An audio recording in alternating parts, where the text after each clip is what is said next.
নির্বাচনের প্রত্যাশা একটাই থাকবে, আসলে পিকনিক করার জন্য নির্বাচন করা দরকার নাই। মানে ঘটা করে পিকনিকটা করবে, এটার জন্য আসলে নির্বাচন পিকনিকের ছাড়াও করা যায়। তা আমার জন্যে আমার একটাই কথা, এইবার শিল্পী সমিতি থেকে যারাই পাশ করবে, নিপুণ ম্যাডাম আর মাহমুদ কলি সাহেব অথবা তা মিশা ভাই অথবা দীপজল ভাই, যারাই পাশ করুক, আমি ইকবাল ভাই সহ আমরা ওনাদের সাথে বসতে চাই এবার, যেই পাশ করুক, যে চলচ্চিত্র নিয়ে ভাবার দরকার।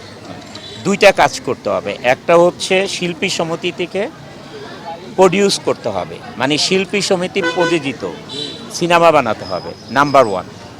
আমি এটার উদ্যোগ নিব এবার। নাম্বার টু, মানে এই যে শিল্পীদের মধ্যে যে রেষারেষিটা থাকে, একে অপরের নামে বদনাম বলা, এগুলো থেকে বিরত থাকা, এবং যে কোনো শিল্পীর ছবি রিলিজ হলে সবাই মিলে প্রমোশন করা, শিল্পী সমিতি থেকে প্রমোশন করা।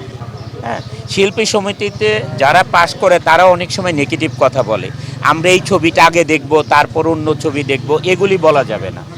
বলতে হবে যে এটা আমাদের শিল্পীদের ছবি, আমরা সবার ছবি দেখব, এবং আমরা শিল্পী, আমরা সবার ছবি প্রমোট করব, এইভাবে কথা বলতে হবে। এটা সত্যিই খুব কষ্টের যে আসলে কাকে রেখে কাকে ভোট দেবো, তারপরেও তো দিতে হবে নিয়ম অনুসারে, যাদেরকে ভোট দেওয়া তাদেরকেই দিতে হবে।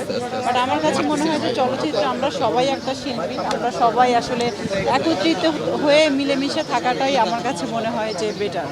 আর কথা একটাই যে চলচ্চিত্র শিল্প সমিতি আসলে যে শুধু ওই যে বছরে একটা পিকনিক, আসলে এই জায়গাটাই কেনই যে এখনো আটকে আছে আমি জানি না। আমার কাছে মনে হয় যে আমরা প্রত্যেকটা শিল্পীর পাশে সবাই সবার পাশে গিয়ে দাঁড়াবো, এবং সমস্ত ক্ষেত্রে তার মানে তার থাকে না যে একটা মানুষ অসুস্থ থাকতে পারে, তার অনেক প্রবলেম থাকতে পারে, তার সিনেমা রিলেটেড অনেক কাজ থাকতে পারে, সব কিছু।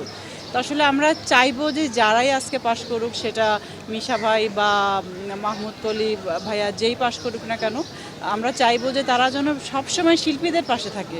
কারণ আমার কাছে একটা জিনিসই শুধু এখন মনে হচ্ছে যে কেন এখানে দুইটা দল, কেন একটা না, কেন সবাই এখানে অনেক রেসপেক্টেড কিন্তু পার্সন আছে শিল্পীদের মধ্যে, যারা তাদেরকে আসলে আমার মনে হয় একজনকে মেনে আমরা তাকেই শুধু প্রেসিডেন্ট বানিয়ে দিয়ে তাকেই আমরা আসলে ফলো করতে পারি নির্বাচন না হয়ে।